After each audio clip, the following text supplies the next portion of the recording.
Shalom Obracha, on a étudié le DAF Dalet dans Masechet Kiddushin. Avant cela, nous rappelons ce que nous avions vu dans le DAF précédent sur la Mishnah qui disait Ishan Yikned Beshalosh Drachim Bekesef Beshtar Bevi'a. Une femme peut être acquise, ici épousée, trois manières: Kesef de l'argent, Shtar le document, ou Bi'a la relation conjugale. On avait posé plusieurs questions sur l'utilisation du mot Derech, Drachim, chemin, et la maskana de la Gemara dans le DAF d'hier, c'était que Derech était lié au fait qu'il y ait des chilukim, des distinctions, des distinguos, lorsque ça marche de cette manière et pas d'une autre, de trois manières et pas de quatre, et ainsi de suite. On utilise le mot derer, sinon on dit le mot davar. On avait posé la question pourquoi avoir dit le chiffre 3 alors qu'on sait très bien que dans la liste de la Mishnah il y en a 3. 3 c'est les maotis, c'est forcément pour en exclure un autre qu'on aurait pu justement penser qui marchait. Et on a eu deux avis. Premier qui dit que c'est le maoté choupa, exclure la choupa, qui selon les Rishonim est soit le fait de s'isoler, soit le fait de mettre un talit sur les mariés, ou soit, selon celui qui pense que choupa ça marche mikal vachomer, pour exclure chalipin, ce mot de kinyan qui fonctionne avec un foulard que l'on lève devant l'autre et qui montre que finalement il y a acquisition. Minyana de seifa, pourquoi à la fin avoir dit que la femme se libère et s'acquiert de deux manières, alors qu'on sait très bien que c'est deux, c'est pour exclure un troisième qui est chalitza, qui marche pour une ibama, pour une belle-sœur, avec son beau-frère et non pas avec une femme mariée de manière classique. Et on était resté sur une question, kesef menalan, d'où sait-on que l'on peut épouser une femme avec de l'argent? On avait dit Yas Achinam en Kasef. On avait cité un autre verset que ce qui est cité dans le premier DAF de la Masechet, que la Hama Ivria, la servante juive, lorsqu'elle sortira à l'âge de la puberté, elle sortira Hinam gratuitement, en Kasef sans argent. Ici évidemment que sans argent est redondant, donc c'est pour dire qu'il n'y a pas d'argent dans ce cas-là, où la servante sort du domaine de son maître, mais dans un cas similaire où une jeune fille sort du domaine de son père pour se marier, il y aura de l'argent. La deuxième question qui était ici était d'où sait-on que lorsque la fille est mineure, l'argent revient au père? Après avoir cherché à le trouver dans des versets, après avoir cherché à l'apporter, à l'importer d'autres halachot, qui finalement ne peuvent pas être utilisés comme exemple, comme Mamona, Misura et ainsi de suite, on a dit à la fin, et là, Mistavra, on prend la dernière ligne du Daf Gimel Amoudbet, et là, Mistavra, il est logique.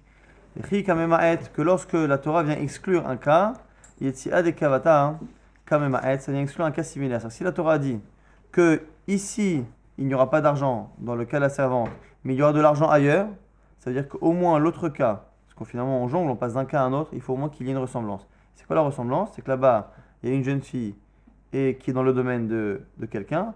Donc de la même manière qu'ici, la jeune servante est dans le domaine de son maître, là-bas, la jeune fille est dans le domaine de son père, et du coup, il faut que ça ressemble. Donc ici, s'il y avait eu de l'argent, il aurait été au maître.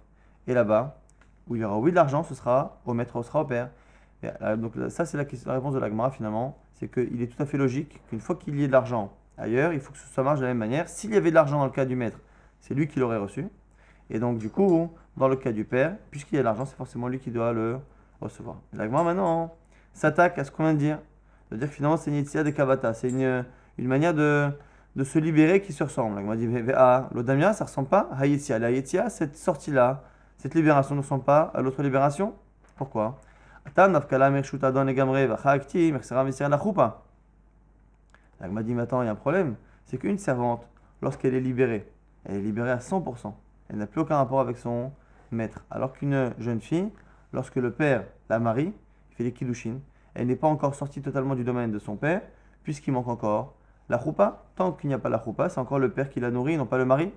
Ce qui veut dire qu'on ne peut pas partir du principe que les deux cas se ressemblent, puisque finalement on voit que dans un cas la sortie est totale, dans l'autre cas la sortie ne l'est pas. Et si les deux cas ne se ressemblent pas, tu ne peux pas dire que comme là-bas, s'il y avait eu l'argent, ça aurait été au maître. Là ici dans le cas du père, où il y a de l'argent, l'argent il revient au maître au père, puisque tu vois bien que ça ne ressemble pas. Là il va dire non, Bafaran et Darim, Mihanavkala, Merchute. Il y a au moins un domaine où la fille sort du domaine de son père, c'est pour Afaran et Darim pour l'annulation des vœux, comme c'est marqué dans une Mishnah, Ditnan, Nahara Ameorasa, une Nahara, donc une jeune fille qui est Meorasa, donc qui a reçu les Kiddushin, mais qui n'a pas fait la Choupa, Avia ou Ba'alam et Ferin et Darea. Le père et le mari annulent les vœux. Mais comment ils les annulent tous les deux? Ils sont obligés d'être d'accord. Ce qui veut dire que à partir du moment où cette Nara est mariée, le père perd son droit total d'annuler les vœux de sa fille. Et du coup, en cela, c'est une yitzia, c'est une libération de la fille par rapport à son maître, entre guillemets, qui est ici son père. Et puisque dans ce domaine-là, on voit que la fille est libérée totalement, finalement, ce sont deux cas qui se ressemblent. Et comme ils se ressemblent, on peut les faire ressembler jusqu'au bout. Et dire que de la même manière que s'il y a de l'argent à un moment donné pour le maître, dans le cas de la servante, c'est pour le maître, pareil pour le cas du père, quand oui, il y a de l'argent, c'est pour le père. Maintenant, la Gemara s'étonne. On a la source finalement, si on demande à quelqu'un d'où on sait qu'il y a de l'argent dans les Kiddushin, yes achinam en kasef. Et on apprend là-bas deux choses, que non seulement les Kiddushin se font avec de l'argent, mais que si c'est le père qui marie la fille, l'argent lui revient. Et yes achinam l'achiou de ata. Mais attends, mais ce pasouk-là, il ne vient pas dire ça, puisqu'on l'utilise pour autre chose. Hami ba'ele, nirdetanya, cette expression-là, en kasef qui est en trop, elle sortira gratuitement à la servante, en kasef sans argent. On apprend déjà autre chose, des Tanya Sinbraita. Achinam elu yeme bagrut, en kasef elu yeme na'arut. Là-bas, on nous explique que finalement, ce sont ces deux expressions-là qui nous permettent d'apprendre à quel âge sort la servante. Selon cette braïta-là, le pasuk ne sort pas de son sujet. Là-bas, on est dans Mishpatim, on parle d'une servante qui est achetée et qui est libérée. Et la Torah nous dit, si il ne s'est rien passé, ni elle a été blessée, ni on l'a rachetée, ni il l'a épousée, à un moment donné, il y a quelque chose qui va faire que Ve'as achinam en kasef. Elle sortira gratuitement sans argent. Alors quel est le cas? La Gemara nous dit qu'on a besoin des deux expressions pour m'apprendre graduellement qu'elle sort. Pourquoi? Parce qu'à la base, j'aurais dit que Ve'as achinam elle sortira gratuitement dans quel cas? Lorsqu'elle est adulte, il y a même pas brute. Et puisque finalement on a dit non, en kasef, sans argent, on répète encore une fois, ça veut dire que finalement même plus tôt que l'âge adulte, c'est-à-dire l'âge de Naharut, c'est-à-dire l'âge pubère, on va dire. Et donc du coup, on a besoin des deux expressions. Donc question de la Gemara ici, comment tu peux dire que l'expression en kasef qui est en trop m'apprend une halakha dans Kiddushin, alors que j'en ai besoin déjà pour apprendre une halakha dans la vente, dans la libération de la servante? Ravina répond, Imken limakra en kasef. La Gemara dit, parce que, je vais te dire pourquoi on apprend autre chose. Parce que sinon on aurait dû écrire en kasef sans yud. Mai en kasef. Pourquoi il y a un yud dans en kasef? En kasef la donze. Avayesh kasef la donacher. C'est le yud ici qui permet la dracha. Lorsque dans un mot, il y a le mot qui est en trop et qu'en plus, il y a des lettres en trop dans ce mot, on peut apprendre deux choses. Les chachamim apprennent d'alachot en fonction de ce qui est en trop. Donc l'expression en kasef est en trop. Et qu'Anir est, selon la Gemara ici, que le yud du en kasef lui-même est encore en trop. Donc on peut apprendre deux choses. Donc si on reprend le limoud, on parle d'une jeune fille qui est esclave. Cette fille qui est esclave, Veyas achinam, elle sortira gratuitement, dans ma tête je me dis, lorsqu'elle est adulte. En kasef, ah non, même quand elle est nahara. Et puisqu'il y a un yud dans en kasef, je relis encore une deuxième fois en kasef pour apprendre qu'il n'y a pas d'argent dans ce cas-là. Mais dans un autre cas, là-bas de Kiddushin, yesh kasef. Et du coup, la Gemara, c'est que la Gemara dit, en kasef la donzer, yesh kasef la donacher. Au maniou, c'est qui? Ah, le père. Maintenant, la Gemara dit, mais d'où tu sais que lorsqu'il y a un yud dans N, tu fais une dracha en plus? Ou mimad yedarshinanachi, d'où sais-tu apprendre des halachot d'un yud qu'il y a dans N? Des Tanya. Et la Gemara, ici, donc on est dans les Amoraïm, apporte une source tanaïque de la Braïta ou de la Mishnah. Et après, la Gemara demandera d'où même le Tana, il le sait. Des Tanya, vezera N là. Là-bas, on parle d'une fille qui est fille de Cohen. Donc, comme elle est fille de Cohen, elle mange de la trouma. Lorsqu'elle se marie avec un Israël, elle ne peut plus manger de la trouma. Lorsqu'elle devient veuve, elle peut revenir chez son père et manger de la trouma, à une seule condition. Vezera Einla, à condition qu'elle n'ait pas d'enfant de ce mari. Si il lui reste un enfant de ce mariage qu'elle a eu avec un non-Cohen, cet enfant qui reste l'empêche de revenir dans le giron de son père et de consommer de la trouma. Vezera Einla. Alors, il m'a dit, et la zera zara. Et la zara. Zera zara minayin. J'aurais pu penser qu'il n'y a que sa descendance, que ses enfants. Zara. Zera zara. Et les enfants de ses enfants. La descendance de sa descendance. Minayin, d'où je le sais. Talmuloma. Zera Einla. Zera, il y a marqué qu'il n'a pas de descendance. Ein avec un yud. Ayen la. Ayen, c'est-à-dire cherche, creuse. Va chercher. S'il n'y a pas. Elle n'a pas d'enfant. Creuse, peut-être qu'elle n'a pas d'enfant. Mais peut-être qu'elle en a eu. Et que maintenant il lui reste un petit enfant. Ayen la. Et la Zara Kacher. Pareil, j'aurais pu penser que c'est que si l'enfant qu'elle a eu avec un Israël est un enfant Kacher. Zera Pasul Minaïn. Si par contre elle a eu un enfant d'une relation qui est carrette et que l'enfant il est mamzer, j'aurais pu penser que peut-être que cet enfant mamzer ne l'empêche pas, n'est pas reconnu pour l'empêcher de manger de la trouma. Tamulomar Zera Einla. Non, Ein avec un Youn. Ayen la. Bon. Ça c'est la source que l'on peut être d'Oresh du Yud. Maintenant au passage, la Gemara pose une question sur cette braïta. Allez, Nagui qu'on a compris que le Yud est en trop. Mais là, du même Yud, tu as pris deux choses. Tu as pris que non seulement les fils, mais les petits-fils, non seulement les enfants cachés, même les enfants pas sous. La Gemara dit Veha, affecté les Zerazara. Mais dis-moi, le you, tu l'as déjà utilisé pour apprendre les petits-enfants. La Gemara dit non, Zerazara, lo istarir, kra. C'est pas vrai. En fait, ce que je t'ai dit qu'on apprenait les petits-enfants du Yud, c'est pas nécessaire. Pourquoi? Des bnebanim, aren kebonim. Parce que les petits-enfants sont considérés comme des enfants. Et donc, au niveau de la logique déjà, le fait qu'elle ait un petit enfant, c'est déjà logique qu'on le considère comme un enfant. Et donc, si son enfant l'empêche de manger la trauma, son petit-fils aussi, si elle n'a plus d'enfant. Donc, on n'a pas besoin de rachat. Du coup, j'ai besoin d'apprendre une seule chose. D'où je sais que les enfants qui sont psoulim empêchent cette femme-là de manger la trauma, et c'est pour ça que j'ai besoin du yud. Qui s'arrêtera les zera pasoul. Bon.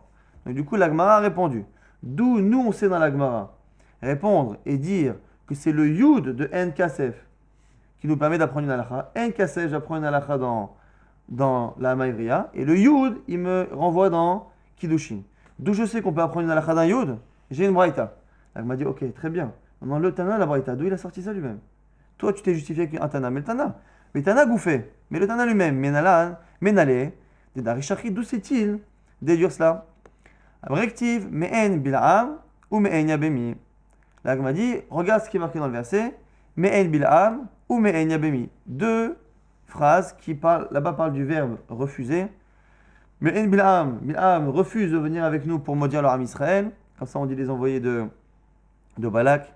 Ou Me'en Yabemi, c'est la phrase que dit la belle-sœur, la Yibama, lorsque son beau-frère ne veut pas faire la mitzvah de Yiboum et donc de donner une descendance à son frère défunt. À ce moment-là, elle dit Me'en Yabemi, mon beau-frère refuse l'Akim, l'Ahiv Shem et Israël, le Hava Yabemi, il ne veut pas donner une descendance à son frère. Et donc, des Loktiv Behu, Yud. Dans ces deux versets-là, il n'y a pas de Yud. Comme il n'y a pas de Yud dans Be'en Bil'am, dans Be'en Yibami, c'est une preuve que le Yud de En est en trop, même si c'est assez difficile à comprendre. C'est une preuve que le Yud est en trop, et donc on a une preuve dans la Torah. Donc la Mishnah, la Gemara, c'est justifié avec la Braïta, et on a réussi à trouver que le Tana de la Braïta pouvait se justifier à partir du pasuk de Me'en Bil'am et de Me'en Yabemi.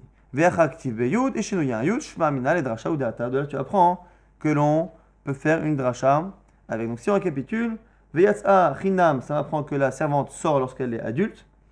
En kasef, même lorsqu'elle est nara, lorsqu'elle est pubère. Et comme en plus dans le en kasef, il y a un yud qui est en trop, c'est pour me dire, tu sais, ici il n'y a pas d'argent. Mais par contre, si elle est en train de se marier et qu'elle est chez son père, une jeune fille reçoit de l'argent qui ira directement dans les mains de son père.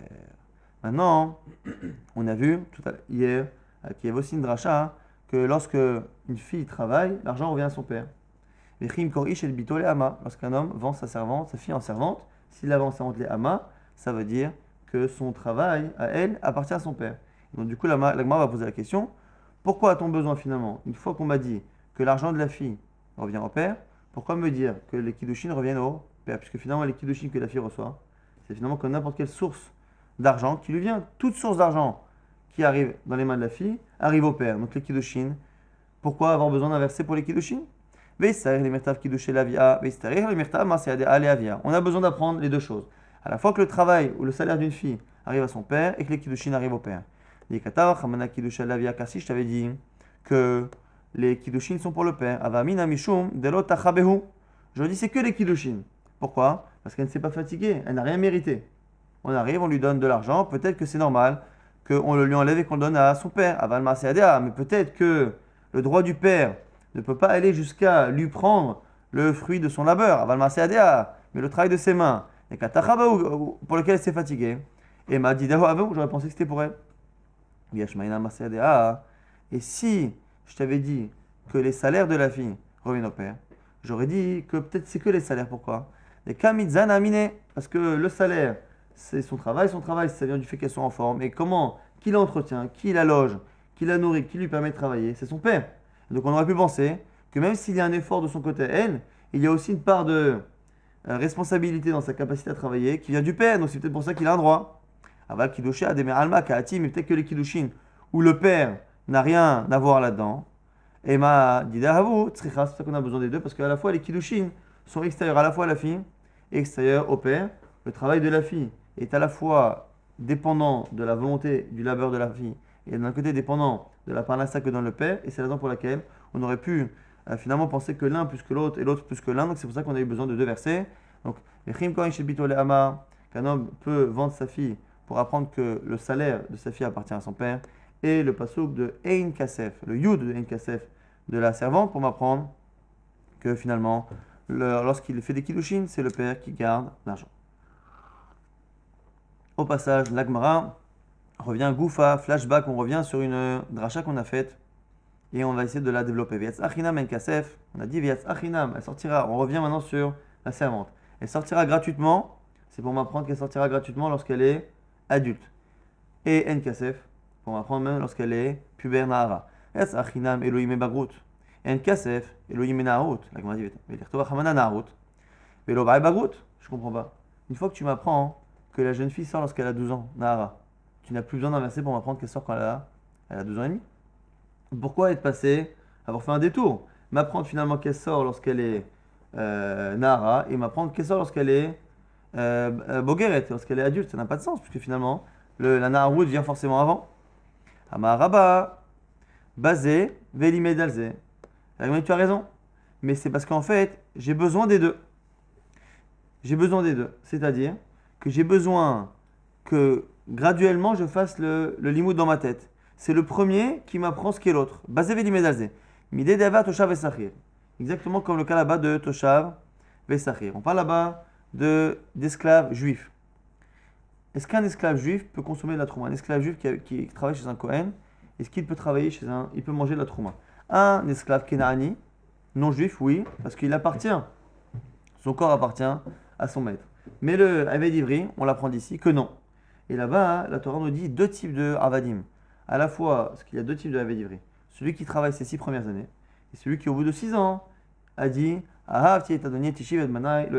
ne veux pas sortir ce que j'aime, mon maître, ma femme et mes enfants qu'il m'a donné, et je veux rester. À ce moment-là, on lui poinçonne l'oreille, et il reste jusqu'au Yovel. Donc il y a deux types de Aved Ivri. Un Aved Ivri qui est là en CDD, l'autre en CDI. Un qui est là pour une durée courte, l'autre qui est là pour une durée longue. Donc un qui est plus ou moins engagé. Et on nous apprend ici que c'est marqué dans la Torah, Netanya Toshav ze kinouy kinyan olam, Sachir ze kanouy kinyan shanim. Toshav et Sachir lo yochalbo, c'est marqué dans la Torah. Ni le Toshav ni le Sachir lo yochalbo ne mangeront du Kodesh. Aucun des deux ne peut manger du Kodesh. Toshav et Sachir. Toshav, c'est celui qui est là dans l'âme. Alors, dans l'âme, c'est pas à vie, mais c'est jusqu'au Yovel. Et Sachir, celui qui est là que pour les 6 ans classiques. Et du coup, la même question se pose. Yomar Toshav, Yomar Sachir. Si tu m'avais dit déjà que quelqu'un, un serviteur juif, qui est là jusqu'au Yovel, donc qui a priori est plus ancré, est plus acquis à son maître qu'un esclave qui est là pour 6 ans, un serviteur qui est là pour 6 ans, si j'ai le serviteur qui est là jusqu'au Yovel, il ne peut pas manger, il n'est pas assez appartenant à son maître pour manger du Kodesh, a fortiori, celui qui est là que pour quelques années. Vanyomer, Kano Kinyan Orlam, et Nochel, Kano Kinyan Shanim, le Kosheken, j'aurais fait un Kosheken. Si déjà, celui qui est là pour le Yovel, il ne mange pas, a fortiori, celui qui est là pour quelques années. Elle m'a dit, Iloken, Aïti Omer, Toshav Ze Kano Kinyan Shanim, Aval Kano Kinyan Orlam, Ochel. Pourquoi finalement tu as pensé qu'un seul des deux cas? Parce que la définition elle-même de Toshav et Sachir, elle n'est pas claire. Toshav, c'est quelqu'un qui habite. Sachir, c'est quelqu'un qui est payé comme un employé normal. Et finalement, c'est pas clair de dire que Toshav c'est l'un ou Sachir c'est l'autre. Et donc, si je t'avais dit que Toshav, je t'avais dit Toshav lo yochalbo, j'aurais dit c'est un serviteur. Et Toshav, c'est peut-être celui qui est là pour 6 ans, parce que finalement il habite là-bas aussi. Et donc, j'ai besoin des deux expressions pour que dans ta tête, mentalement, tu fasses la logique de dire que d'abord, le premier qui devrait ne pas manger, c'est celui qui est là que pour quelques années. Et finalement, après on dit que même celui qui est là pour jusqu'au Yovel. Donc, Bas Sachir, Velimed al Toshav. Viens Sachir et viens apprendre que l'autre c'est Toshav. Shafalpi, Shekanu Kinyan Olam et Nochen. Et qu'on apprend finalement que non seulement celui qui est là pour quelques années, même celui qui est là jusqu'au Yovel. Donc ça, c'est un limoud que l'on connaît dans une braïta. Basé, Velimedazé. Parfois, on peut avoir besoin d'enseigner deux choses pour que l'un me permette de définir l'autre. Chacun se définit par rapport à l'autre. Maintenant que je sais que le Eved Toshav et le Eved Sachir ne mangeront pas, je sais que les deux ne mangent pas. Et finalement, une fois que j'ai ça, je sais que j'ai les deux. celui qui est là pour 6 ans, celui qui est là jusqu'au Yovel.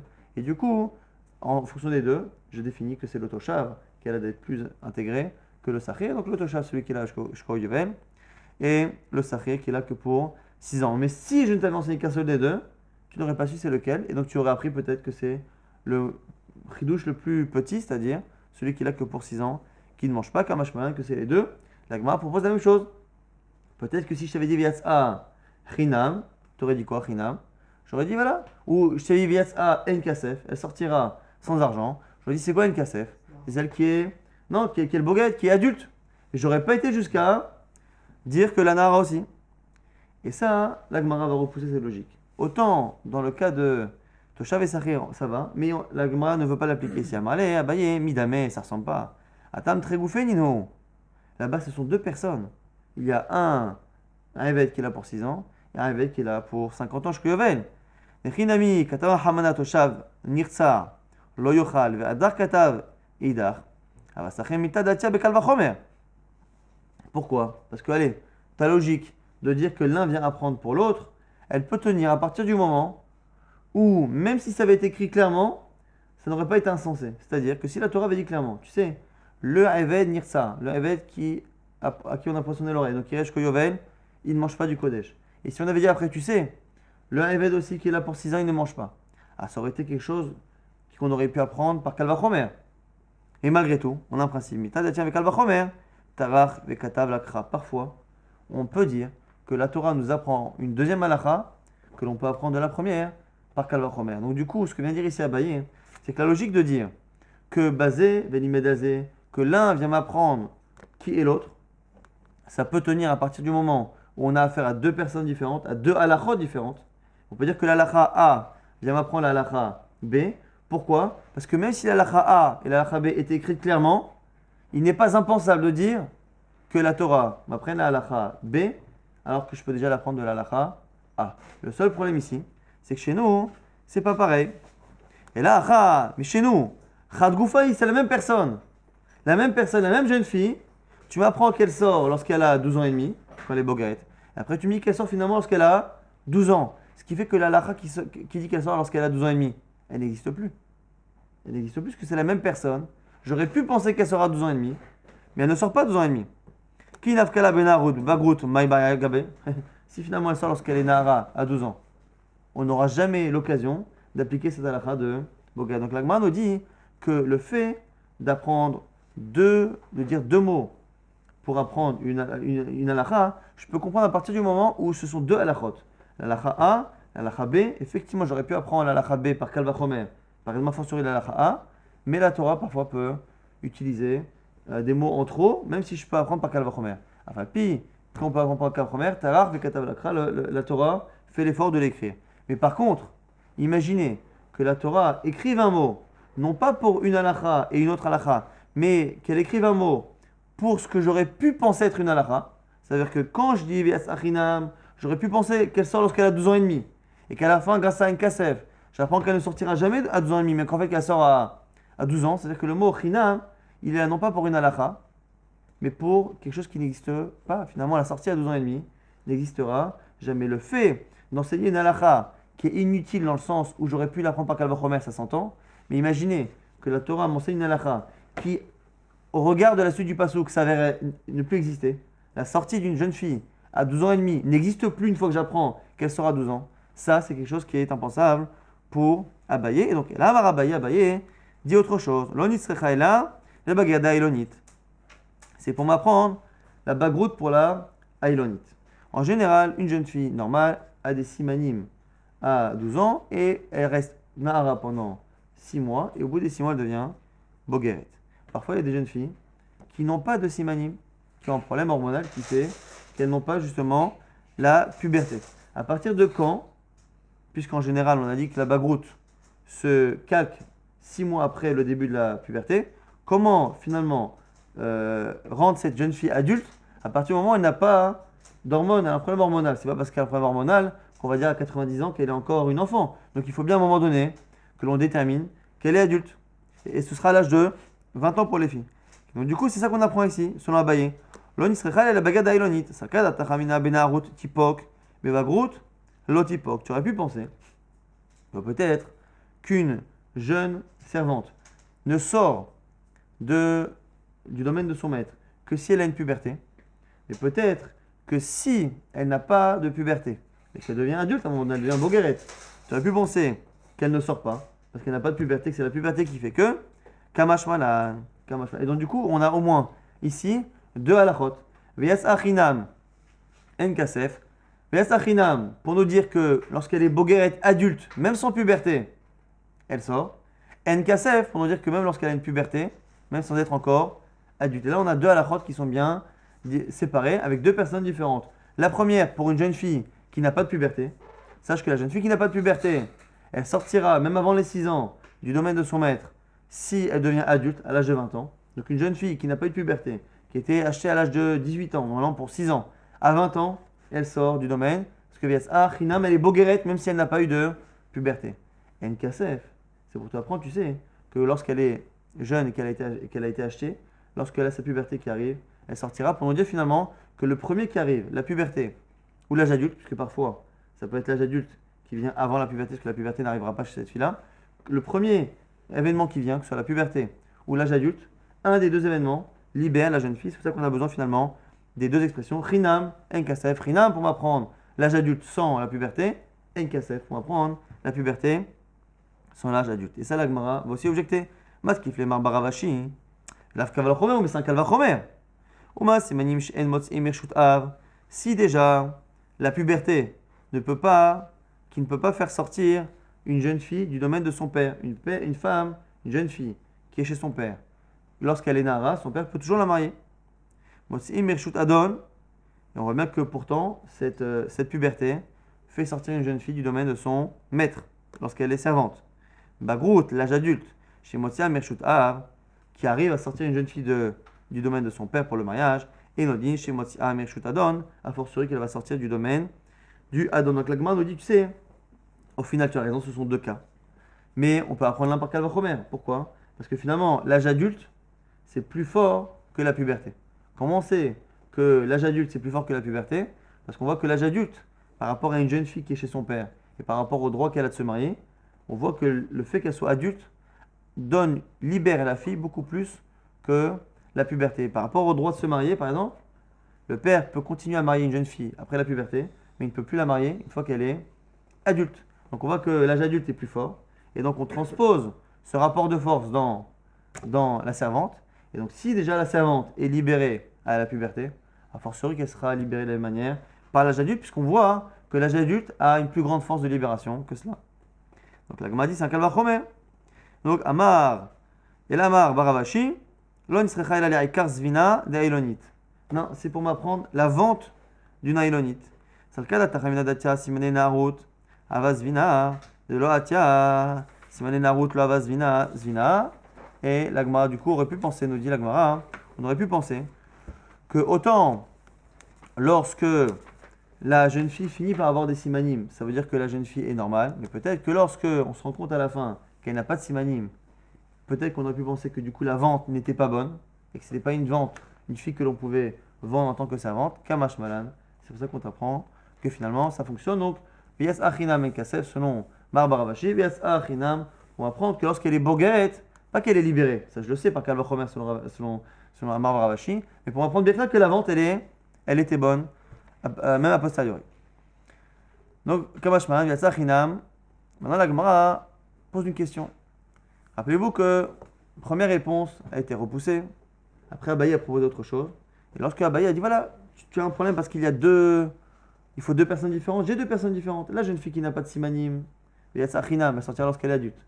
Celle qui a des simanim, Nkasef, elle sortira lorsqu'elle est nara. Donc tu as deux personnes. Alors Barabashi a dit mais non, mais c'est un kalvachomer.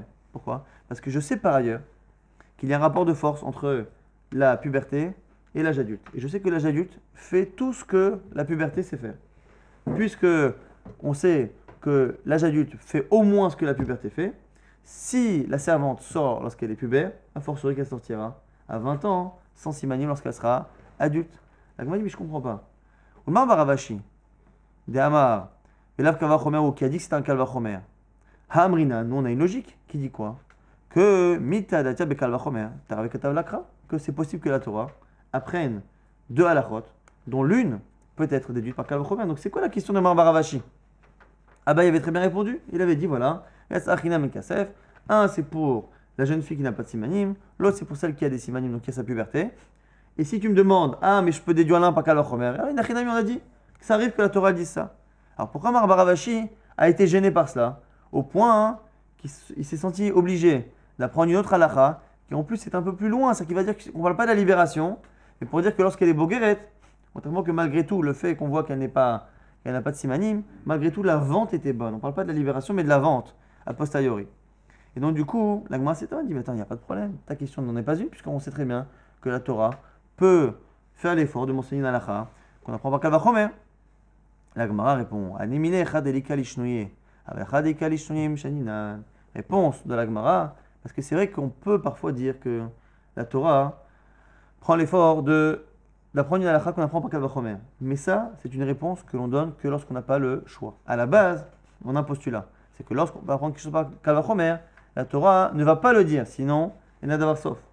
Lorsque parfois, on n'a pas le choix et on voit qu'on a vraiment deux versets qui clairement apprennent deux halakhot, et qu'on a clairement le côté de Kal Vachomer, au lieu de tout balancer, de dire que Kal Vachomer n'est pas bon, ou qu'on a mal compris les versets, on peut parfois, lorsqu'on n'a pas le choix, dire qu'effectivement, dans certains cas, on n'a pas le choix de dire que la Torah, malgré le Kal Vachomer, a pris l'effort de marquer. Donc finalement, c'est une réponse, mais c'est un joker, pas une réponse que l'on sort pour un oui ou pour un non. C'est pour ça que Marbaravashi a préféré donner une autre explication. En tout cas, on récapitule.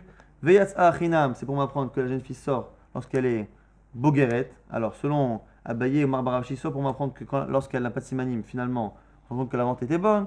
Ou selon Abaye, on peut dire très bien que c'est pour dire que lorsqu'elle n'a pas de simanim, elle sort alors qu'elle est adulte. Et Kasef, pour m'apprendre que si elle est pubère avant d'être adulte, elle sortira. Donc l'un avant l'autre, pubère avant d'être adulte ou adulte avant d'être pubère, quoi qu'il arrive, elle sortira avec le premier de ces deux événements. Et le Yud, encore une fois, le Yud vient apprendre que par contre dans Kiddushin, il y aura oui de l'argent pour le père. La Gemara continue, on est aux 2 points d'Armoud Bet, 5e ligne, Vetana Maïtela Meacha. Maintenant, la Gemara nous dit que on a un Tana qui apprend la source du Kinyan Kesef de Kiddushin d'ailleurs, et c'est ce qu'on avait vu au tout début.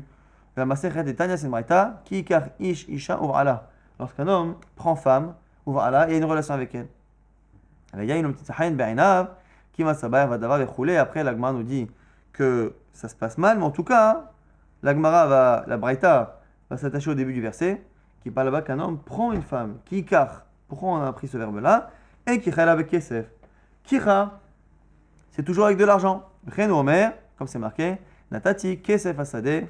Karmimeni. Prends l'argent du champ. Voici l'argent du champ. Enfin, je l'ai donné, prends-le. C'est les mots de Avraham Avinu à Ephron, qui ne voulait pas, ou faisait semblant, selon Rachid, de ne pas vouloir prendre l'argent d'Avraham. Avraham a dit voilà, Natati, je l'ai donné. Karmimeni, prends-le. Là-bas, car c'est par rapport à de l'argent. Chez nous, ici, même si encore une fois, la ressemblance n'est pas totale, puisque là-bas, il lui dit de prendre l'argent. Et là, ici, on ne prend pas l'argent, on prend la femme en contrepartie de l'argent. Ce qui n'est pas exactement pareil, mais en tout cas, c'est une Xerashava. Donc, il n'y a pas à discuter réellement.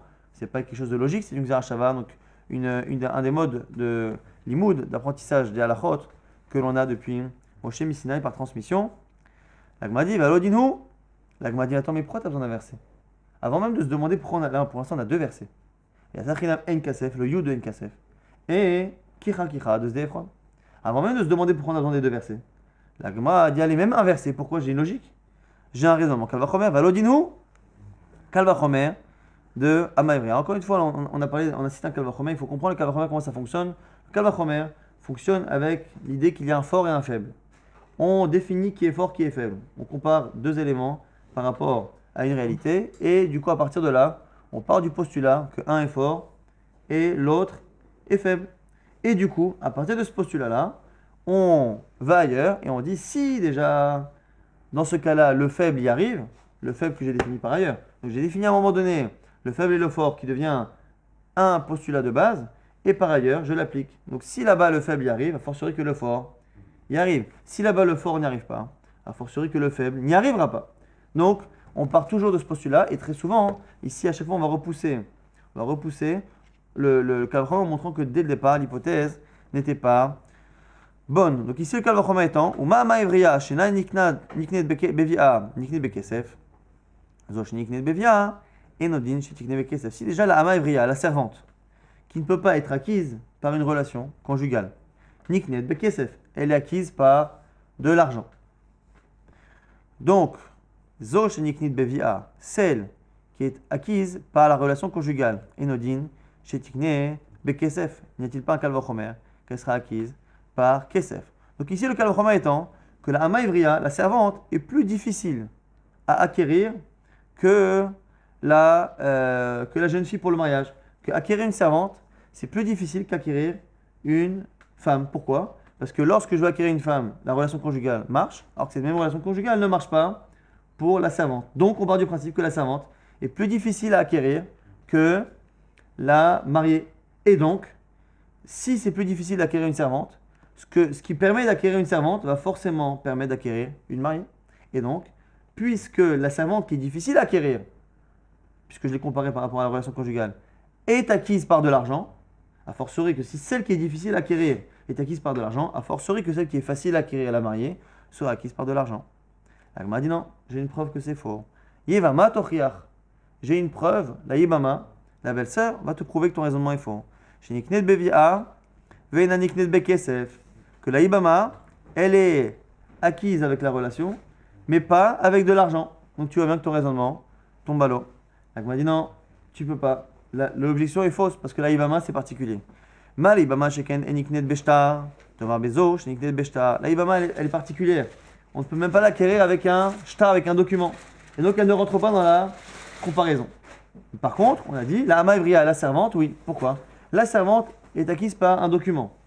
La jeune mariée également. Après, on compare par rapport à la relation conjugale. On voit que par rapport à la relation conjugale, la ama, la servante, est plus difficile à acquérir parce que ça ne marche pas. Alors que chez la mariée, oui. Et donc du coup, on peut comparer maintenant sur le troisième cas, hein, qui est l'argent. Si l'argent marche pour la servante, il marchera aussi pour la mariée.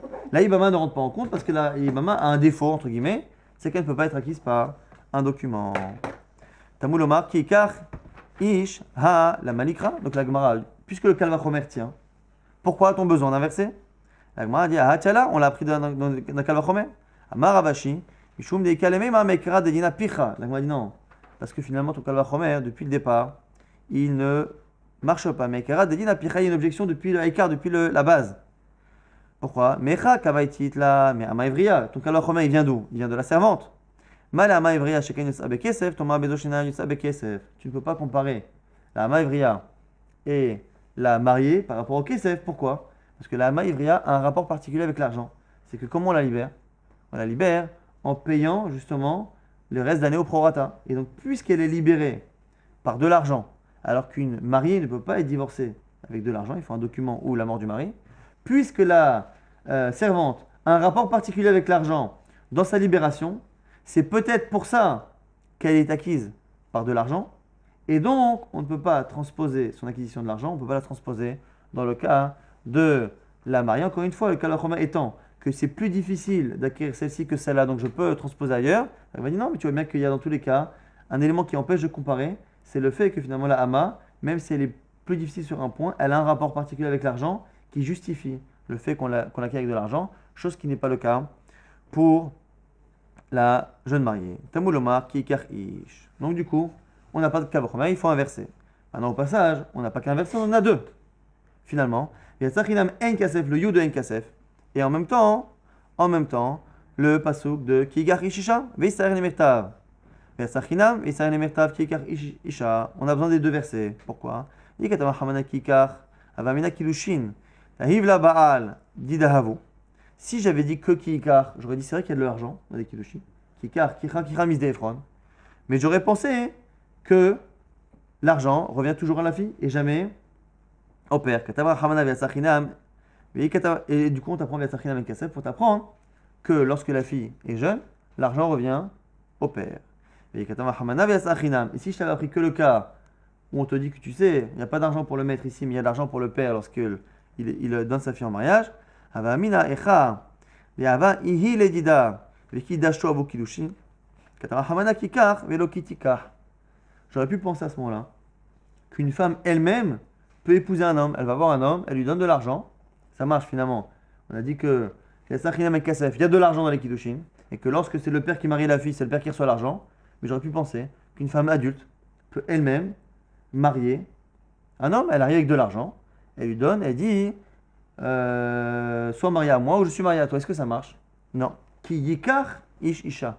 C'est l'homme qui épouse la femme et pas la femme qui épouse l'homme. Donc si finalement on résume ce qu'on a vu, on a finalement la lacha de kesef de l'argent dans les kiddushin qui est marqué à 2 reprises. Il y a Sachinam en kasef, le yud de en kasef et kikar ish isha. Et au final, pourquoi on a besoin des deux? Parce que c'est 2 fois on a parlé de l'argent dans les kiddushin et à chaque fois, comment dire, collé à une deuxième halakha qu'on apprend. Qui dit quoi? Que qui karisha pour m'apprendre que les kiddushin c'est l'homme qui fait, pas la femme.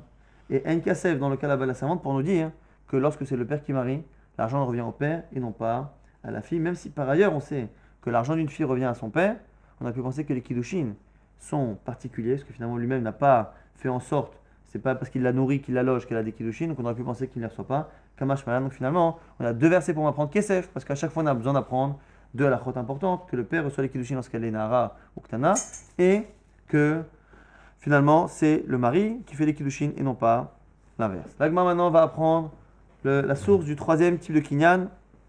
Ouvre mais la mèche niknet bevia. Ça m'apprend qu'elle est acquise par la bia. Donc la Gemara reprend l'ordre de la Torah qui kar ish isha ou ala qui kar avec de l'argent ou ala avec une relation. La Gemara va poser la même question. On a kalva chomer va lodinhu, mais c'est une logique. C'est kalva chomer avec ibama. Uma ibama chez niknet bekesef niknet bevia. Si déjà la ibama qui est difficile à acquérir. Pourquoi? Parce qu'on ne peut pas l'acquérir avec de l'argent. Donc elle est difficile à acquérir. Alors qu'une jeune fille, pour l'épouser, on peut l'épouser avec de l'argent.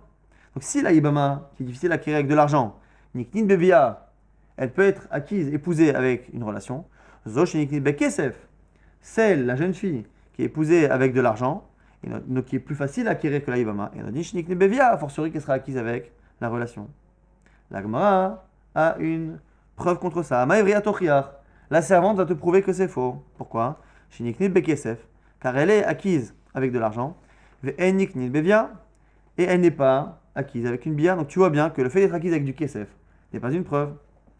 La Gemara avait dit Mala maivria kinyana lishumishut, Thomas Bezo, chez kinyana lishumishut. Bon, la Gemara aurait pu dire qu'au passage, le rapport qu'elle a avec de l'argent est particulier et lié à sa sortie, mais la Gemara pose une autre question. Elle dit dans tous les cas, quand on parle ici de bia, de relation, on ne peut pas faire rentrer la amaivria. Chose qu'on aurait déjà dû dire là-haut dans la Gemara, mais la Gemara avait trouvé une autre objection. Très souvent, la Gemara donne une objection parmi d'autres, mais il y en a plein. Là, ici, la Gemara dit on ne peut pas commencer à comparer. On ne peut pas parler d'une acquisition avec une relation lorsqu'on n'est pas dans un but de mariage. Il n'y a aucun sens ici que lorsqu'on acquiert une servante, c'est-à-dire qu'on acquiert son travail finalement. On acquiert le travail, il n'y a pas de raison d'acquérir une employée évidemment avec une relation conjugale. Ça n'a pas de sens. Donc du coup, la Gemara dit que tu ne peux pas m'objecter avec la maïvria, parce que la maïvria ne rentre pas dans la comparaison, ne peut commencer à rentrer dans la comparaison que les femmes qui vont devenir la femme du bonhomme. C'est ça qui vont devenir la femme du bonhomme, tu peux commencer à me dire que celle-ci, la ibama, elle est plus difficile à acquérir parce que l'argent ne marche pas, et l'autre elle est plus facile. Donc, le kalmachomer, tiens, Tamolova ouvra mais la malikra, pourquoi le verset à Atiala, on a kalmachomer. Amar Ravashi, Ravashini, Mishum de Ikaleme, Mamekra, Dinapicha, là aussi, on a un problème depuis le départ du kalmachomer, mais Kamatit la mibama, est-ce que tu apprends tout de Yabama? Malibama sheken skuka veromedet Thomas Bezo, shen skuka veromedet amoloma ou ala. La ibama ne peut pas servir de comparaison parce que la ibama, elle est déjà engagée à la base. Une jeune fille qu'on épouse avec du kesef, shtar ou bia, c'est une jeune fille qui est une étrangère et qui avec les kiddushin deviendra la femme. Mais la ibama, dès le départ, elle ne peut pas épouser un étranger. Elle est liée, elle a déjà un interdit au monde entier qui est lié à la relation, à la zika qu'elle a avec le beau-frère. Ce qui veut dire qu'elle est déjà pré-mariée, elle est déjà à moitié mariée. Et donc, tu ne peux pas déduire un mode d'acquisition de la ibama à une femme qui est déjà à moitié mariée. Tu ne peux pas l'apprendre à une fille qui est étrangère. Ce qui marche pour une fille qui est à moitié mariée comme la ibama ne peut pas être appris pour une fille qui est une étrangère. On va très rapidement donc résumer ce qu'on a vu dans le DAF. Finalement, de Yatsa Chinam et Kasset là-bas qui parlait de la servante, on a dit 2 choses. Yatsa Chinam, elle sortira lorsqu'elle est adulte. Soit lorsqu'elle est adulte et qu'elle n'a pas encore eu sa puberté, la servante, soit pour m'apprendre que lorsqu'elle est adulte sans puberté, ça veut dire que la vente fonctionne. En kasef, on veut dire qu'une jeune fille qui est servante, elle sortira même lorsqu'elle est pubère. Lorsqu'elle a sa puberté, elle sortira. Le yud de en kasef m'apprend aussi autre chose. Le yud de en kasef m'apprend qu'il n'y a pas d'argent ici, mais il y a de l'argent pour le père lorsqu'il y a des kiddushin. Donc finalement, on a deux versets pour apprendre qu'il y a de l'argent dans les kiddushin. Sachin avec Kasser pour me dire qu'il y a de l'argent, et l'argent il est pour le père lorsque la fille est mineure. Et Kikar Ishisha pour me dire que lorsqu'un homme épouse une femme, c'est avec de l'argent. Pourquoi ces deux versets? Un pour m'apprendre que l'argent revient au père lorsqu'elle est mineure, l'autre pour m'apprendre que c'est le mari qui doit faire les kiddushin, qui yikar, et non pas qui tikar, pas la femme qui prend l'homme pour mari. Ça, c'est ce qu'on apprend de Yatsachinam. Et Kasev, au passage, on avait appris que le Yun, on apprenait pour autre chose, pour apprendre que les petits-enfants étaient considérés comme les enfants. Et finalement, la source de la Bia, qui est Ish Isha, ouvre Allah. Ça, c'était le résumé du DAF d'aujourd'hui. Il y a deux points importants à développer. Cette dracha de Ein là, parce qu'il y a un Yud, on dit que Ayen. Alors, déjà, comment ça fonctionne? Il y a qui disent que c'est Ein, on rajoute un Yud, on dit Ain, qu'il n'y a rien et donc on recherche. Il y en a qui disent que non, on lit le Aleph comme un Aïn, c'est le pshat le plus facile à comprendre. C'est que les Chachamim, on dit le Aleph, tu le lis comme un Aïn, et parfois les lettres Aleph, Aïn, Het, He sont des lettres qui parfois sont interverties dans les drachot. Ça, à la limite, on peut comprendre. Le seul problème, c'est la preuve de l'Agmara. La preuve de l'Agmara. Si l'Agmara avait dit c'est une dracha et c'est comme ça. Mais l'Agmara dit tu veux que je te dise la preuve que le Yud, on fait une dracha. Parce qu'il y a marqué N avec un Yud, et N c'est sans Yud. Donc on sait que N c'est sans Yud, mais N Bilam, ou mais N Yibami. Et le problème c'est que N Adinom, donc la preuve n'a aucun rapport avec la question. On cherche à me prouver que le Yud de N, la particule N qui veut dire il n'y a pas, l'inexistence, le Yud est en trop, et on m'apporte finalement le verbe Lema N, refuser. Et il faut savoir que c'est très difficile à comprendre, et que ça fait partie des drachot Razal qui ont été le plus attaqués dans l'histoire, parmi les feuillets qui sont sortis à l'époque du Maharal de Prague, pour attaquer les drachot de Chazal et pour dire que les rabbins disaient n'importe quoi, les premières drachot qu'on a attaquées, les toutes premières, la deuxième ou la première, c'est cette dracha justement de Nkasef, pour dire que non seulement ils connaissent rien à la médecine, ils connaissent rien aux sciences, ils connaissent rien à la Torah, mais ils connaissent même rien à la grammaire de leur propre langue, puisque lorsqu'on demande aux rabbins, dont on sait qu'il n'y a pas de Yud dans N, ils disent mais N Yabemi, ils n'ont même pas compris que c'est les Ma'en. Ça, c'est l'attaque que tout le monde a fait. Et les drachot qu'on a expliqué tout à l'heure, au nom des Rishonim, ne répondent pas à ces questions. Quelle est la preuve ici? Si on ne donne pas de preuve, c'est une chose. Lorsqu'on a une preuve, il faut au moins qu'elle soit cohérente, qu'elle soit cartésienne. Et du coup, ici, le Maharal explique que quelle est l'idée de l'Agma? Pourquoi avoir apporté le verbe lema-en pour finalement le prouver N? La question étant, est-ce que le Yud de N fait partie du mot, de la racine du mot, ou est-ce que le Yud se rajoute à cause de la syllabe? Le Yud, très souvent, lorsqu'on a I par exemple, très souvent le Yud vient avec. Est-ce que le Yud ici provient du tséré, de la voyelle qui est sous le Aleph et du Nun? Est-ce que c'est la forme du mot qui impose un Yud, mais le Yud en lui-même ne rentre pas dans le sens du mot? C'est juste que grammaticalement, on ne peut pas écrire cette voyelle sur cette lettre et le Nun après sans mettre de Yud. Ou est-ce que le Yud fait partie de la racine? En fonction de cela, si on dit que le Yud fait partie, ça vient du mot Me'aïn. Me'aïn yavo ezri, ou Me'aïn ata. D'où viens-tu? D'où vient mon aide? Et si on dit d'où, on comprend que c'est Ayen alav. On dit que Zera En là, elle n'a pas d'enfant. Ayen va creuser, pourquoi? Parce que En, c'est Me'achon Me'aïn. D'où? Va chercher. Et donc là aussi, c'est pareil.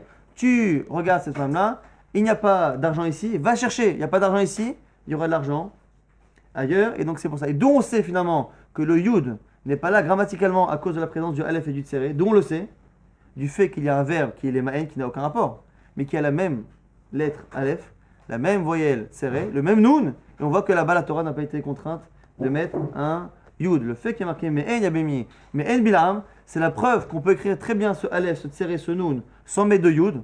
Et donc le Yud de En n'est pas quelque chose qui vient grammaticalement mais qui n'a pas de sens, ça a le sens de Me'aïn Yavo Ezri, d'où ça vient chercher l'origine, et c'est pour ça qu'on dit Ayen. Non pas simplement parce qu'on remplace le Aleph par un Ayin et qu'on donne une preuve qui n'a pas de sens. Ça, c'est comme ça qu'explique le Maharal. Deuxième point qui est important, on a dit que Benemanim, Areen, Kebanim, les petits-enfants sont considérés comme les enfants.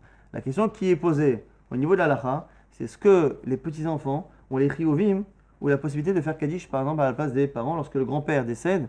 Est-ce que les petits-enfants peuvent faire Kaddish à la place, ou est-ce que finalement lorsqu'ils le font, ils peuvent le faire comme un étranger le fait? Selon le Maharik, dans ses Shelot ou Tshuvot, il explique que finalement, puisque, selon lui, la misère de Kibud Avahem est réellement sur les enfants, non pas sur les petits-enfants, il explique que du coup, puisque la mitzvah de faire le Kaddish est liée à cette misère de Kibud Avahem qui est qui existe même après la mort des parents, finalement les petits-enfants n'ayant pas cette mitzvah, selon le Marik, ils n'ont pas de raison de faire Kaddish plus qu'un étranger. Simplement, le problème c'est qu'il y a beaucoup de Achronim qui sont Makshim sur lui, dont le Taz, qui disent qu'il y a un Rashi dans le Chumash en Bereshit qui dit que les petits-enfants ont une mitzvah de Kiboud Av plus grand pour les parents que pour les grands-parents. Ce qui veut dire qu'on a une mitzvah de Kiboud Av pour les grands-parents. Donc si on a une mitzvah, le Kaddish aussi devrait aller avec, en sachant qu'il se peut que la discussion soit liée aussi à l'existence du père. Est-ce que la mitzvah de Kiboud Av que j'ai avec mon grand-père, est-ce qu'elle est là qu'en présence de mes parents? Est-ce que c'est parce que mes parents sont là que je dois faire kavod à mes grands-parents ou pas? Et du coup, le mari, peut-être, comme il parle du cas où c'est les petits-enfants qui font, c'est-à-dire que les parents ne sont plus là. Donc peut-être que selon lui, la mitzvah n'existe plus au moment où les parents ne sont plus là. Mais quoi qu'il arrive, il y a d'autres achronim, dont le Ktav Sofer, qui écrivent que dans tous les cas, indépendamment du chiyuv, de l'obligation qui est liée à Kibud Av V'Em, il y a autre chose. C'est est-ce que ça fait quelque chose? Et il cite un midrash, le Ktav Sofer, sur la parashat Todot. Et les Todot Yitzhak, ben Avraham olid et Yitzhak. Voici les descendants de Yitzhak. Et lorsqu'on parle des descendants de Yitzhak, on dit Avraham olid et Yitzhak. On remonte au grand-père pour dire que finalement les descendants de Yitzhak sont considérés au niveau du Srout comme les descendants de Avraham, pour dire que finalement le père se réjouit d'avoir des enfants qui sont chachamim, mais lorsque ces petits-enfants aussi font quelque chose, ça donne un mérite au grand-père. Et donc là, au-delà du chiyuv, de l'obligation qui est liée à la mitzvah ou pas de Kibud Av V'Em, au-delà de l'obligation, on peut dire que dans tous les cas, même sans obligation de faire le Kaddish, il est certain que lorsque les petits-enfants font une mitzvah pour le grand-père, et donc ici en l'occurrence le Kaddish pour le grand-père, il est évident, selon que tu as sauvé beaucoup d'achronim, que c'est pas comme le mari, qu'on ne peut pas dire que le petit-fils est comme un étranger. Il est évident qu'au niveau des srouillottes, du mérite qu'il donne à son grand-père, le Kaddish du petit-fils a un sens beaucoup plus grand que celui d'un étranger.